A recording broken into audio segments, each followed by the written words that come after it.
हमारा चिंतन गीता अध्याय 9 श्लोक 25 पे चल रहा है।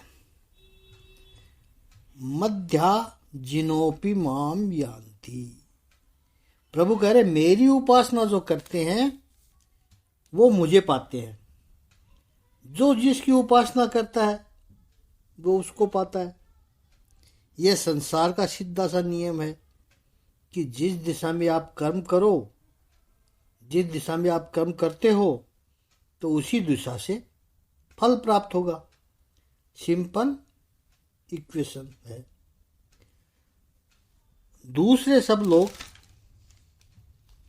परिश्रम तो उतना ही करते हैं, लेकिन उनके अज्ञान के कारण भगवान श्री कृष्ण ऐसा कहते हैं कि वो मुझे न पाकर के वो जिस दिशा में प्रयास करते हैं उधर का फल पाते हैं। यही पुरुषार्थ वो मुझे पाने के लिए करते तो मुझे पा लेते। पुरुषार्थ समान है, पुरुषार्थ में कोई अंतर नहीं होता है। और यह भी मत समझना कि दूसरे स्वरूपों का की उपासना करते हो तो वो जल्दी काम हो जाता है। नहीं, प्रयास तो उतना ही लगता है, लेकिन जिस दिशा में गए उधर मिलता है। और यही बात प्रभु इस श्लोक में कहते हैं कि जो मेरी अपेक्षा करते हैं वो यान्ति मध्या जिनोपि माम। भगवान शर्त यदि रखते हैं तो एक ही रखेंगे कि मेरी भक्ति कर। मेरी भक्ति कर अर्थात अपने अहंकार को छोड़ दे, अहंकार का बलिदान कर दे, फिर तू मुझे ही पाएगा। और वही तो भक्ति है, अहंकार का विघ्नन करना, पिघलाना अहंकार को। प्रभु कह रहे हैं कि मेरे जो भक्त है वो जन्म मरण रूपी चक्र से मुक्त हो जाता है, मोक्ष पा लेते हैं। और ये सब भक्त मोक्ष बड़ी सरलता से पा लेते हैं, क्योंकि परमात्मा कहते हैं मेरी भक्ति बहुत सरल है।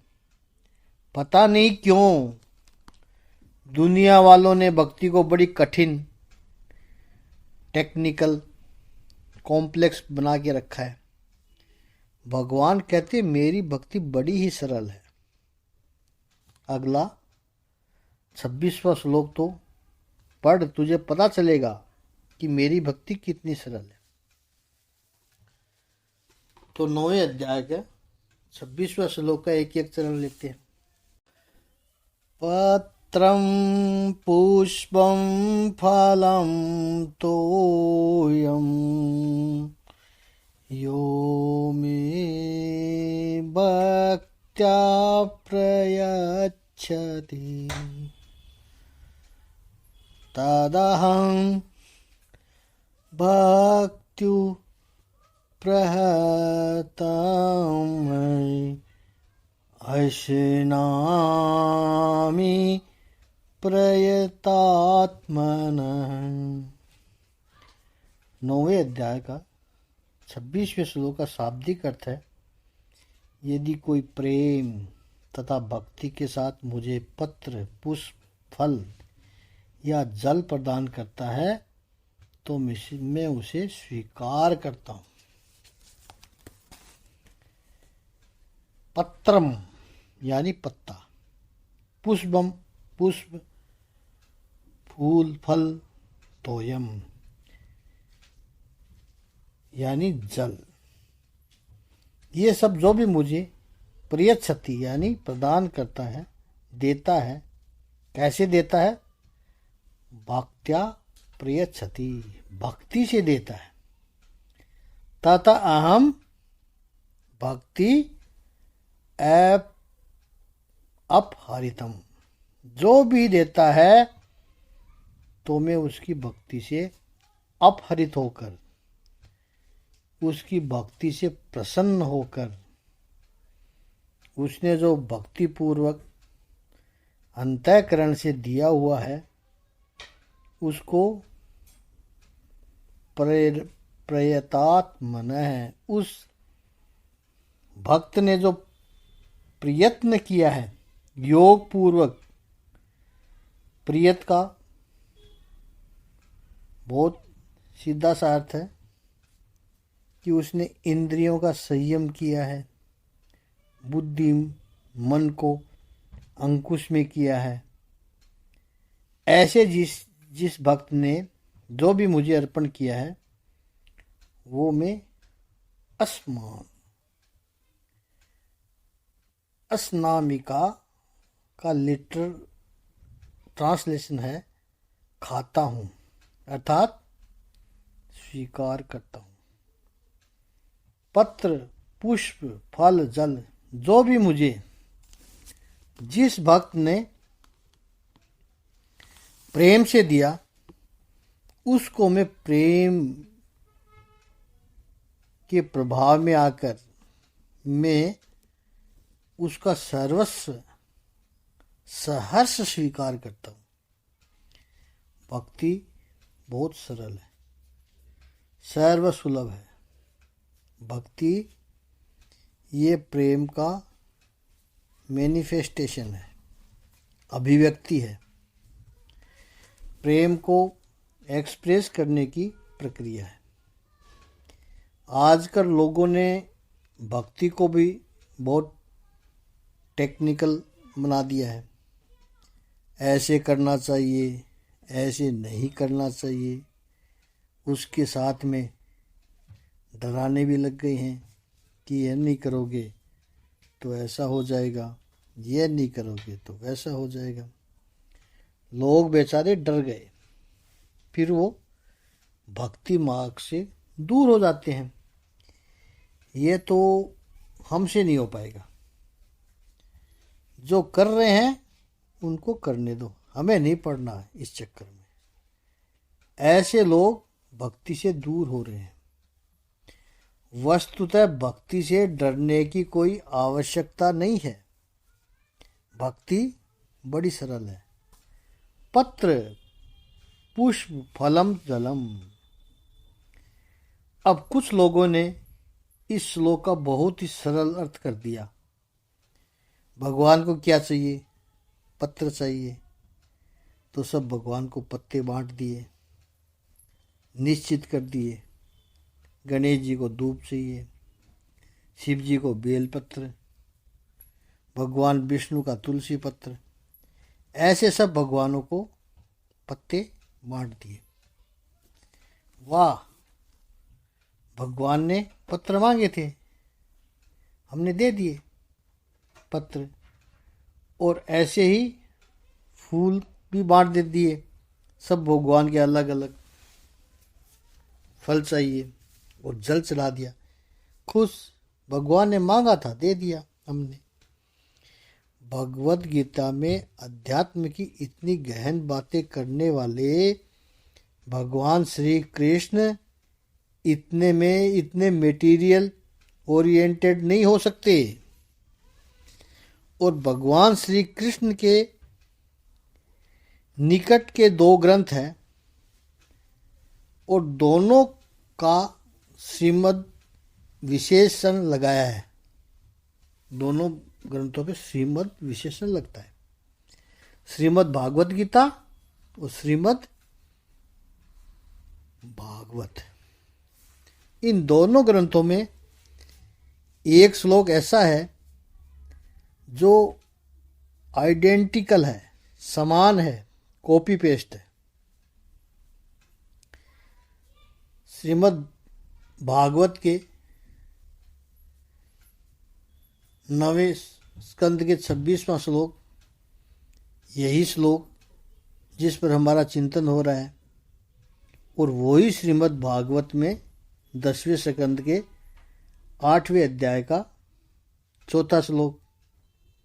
सुदामा चरित्र की कथा में, पूरी कथा नहीं करेंगे, आप सब लोग जानते हैं, चावल लेकर, चिड़वा लेकर सुदामा जी द्वारिका पहुँचे और वो सुदामा जी का लाया हुआ चिड़वा खाते हुए भगवान श्री कृष्ण ये श्लोक बोलते हैं, हम क्या लेकर आए भगवान के पास, ये भगवान नहीं देखते हैं। भगवान केवल इतना देखते हैं, क्या हमें परमात्मा को कुछ समर्पण करने की इच्छा हुई है हमारी। याद रखना है कि मनुष्य भगवान के पास कुछ लेने के लिए जाता है, दे दो, बस दे दो कुछ। हजारों में कोई एक भक्त ऐसा होता है जो भगवान के पास जाकर कहता है कि प्रभु ने मुझे बहुत कुछ दिया है, अब मैं परमात्मा को कुछ अर्पण करूं, मुझे परमात्मा के चरणों में कुछ समर्पित करना है। ये जब भगवान देखते हैं, अब क्या लेकर आए ये कोई मैटर ही नहीं है, बस इच्छा होना कि मुझे प्रभु के चरणों में कुछ समर्पित करना है, यही बहुत बड़ी बात है। और यहाँ हमें थोड़ी ह्यूमन साइकोलॉजी भी समझनी चाहिए। जिसके प्रति प्रेम होगा, जिसके प्रति आदर होगा, उसी को कुछ अर्पण करने की इच्छा होगी। ये अर्पण करने की इच्छा प्रेम का लक्षण है। जहाँ व्यक्ति अपने स्वार्थ को छोड़ देता है, बाकी तो पूरी दुनिया में लाओ लाओ ही चलता रहता है। आप देखिए, पुरुष बाजार में गया, पूरे दिन काम किया, धंधा है उसका, व्यापार है, कारोबार है, तो पूरे दिन ही सोचेगा लाओ लाओ, उसके पास से मुझे क्या मिलेगा, उससे क्या मिलेगा, लाने का ही बिजनेस करता है, कुछ मिल जाए। लेकिन शाम को जब घर लौटता है तो उसको अपनी पत्नी याद आती है, पुत्र याद आते हैं, जिनसे उसको प्रेम है। तो यही सोचता है कि पत्नी के लिए क्या लेकर जाऊं, मेरे पुत्रों के लिए क्या ले जाऊं। बाजार में जितने लोगों से मिला, सबके पास लाओ लाओ वाली बात थी, लेकिन पत्नी है, पत्नी से प्रेम है, पुत्र से प्रेम है, तो मन की इच्छा हुई कि उनको कुछ दूं जा करके मैं। यह देने का भाव आना, प्रेम का भाव आना, भगवान जब ये देखता है कि कोई समर्पण कर रहा है, तो वो क्या समर्पण कर रहा है ये परमात्मा नहीं देखते हैं। परमात्मा केवल इतना देखता है कि इसके मन में मेरे प्रति प्रेम है, तभी इसको देने की इच्छा हुई, और उसी से प्रभु प्रसन्न हो जाते हैं। इसलिए शब्दों पर ध्यान दीजिएगा कि ईश्वर ये नहीं देखता है कि आप क्या देते हैं, ईश्वर केवल ये देखता है कि क्या आपको देने की इच्छा हुई है। यह विचार आया आपके मन में, पत्र पुष्पम फलम तोयम। देखिए, रामचरितमानस में भगवान श्री रामचंद्र जी जब चित्रकूट में जाकर निवास करते हैं और वहाँ जंगल के आसपास के आदिवासी भील लोगों को पता चला कि मर्यादा पुरुषोत्तम हमारे मध्य में आकर के रहे हैं, हमारे पास ही निवास करने वाले हैं, तो सब भील लोग मिलने के लिए आए हैं। जंगल के भील, उनको भी पता है कि जब प्रभु के पास जाएं तो खाली हाथ नहीं जाया जाता, इसलिए जिसको जो मिला, फल मिले तो फल लेकर आए, कोई फूल लेकर आए, कोई पत्ते लेकर आया, कोई जल लेकर के आया, कोई कुछ और कोई कुछ।